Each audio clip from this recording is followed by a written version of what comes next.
দীঘা সিরিজের সেকেন্ড পার্টে তোমাদের সবাইকে স্বাগত। আগের পার্টে তোমরা তো দেখলেই কতটা ভোরবেলা আমরা পৌঁছে গেছি দীঘাতে, আর তারপর আমরা ডিসাইড করলাম আমরা যাব মোহনাতে। সেই জন্য মোহনাতে আমরা চলে গেছি, আর এত ঠান্ডা জল মানে কি বলবো।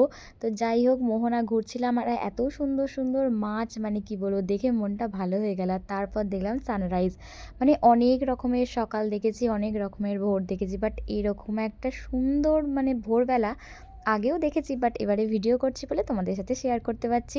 তো দেখো কত সুন্দর সুন্দর মাছ মোহনায়।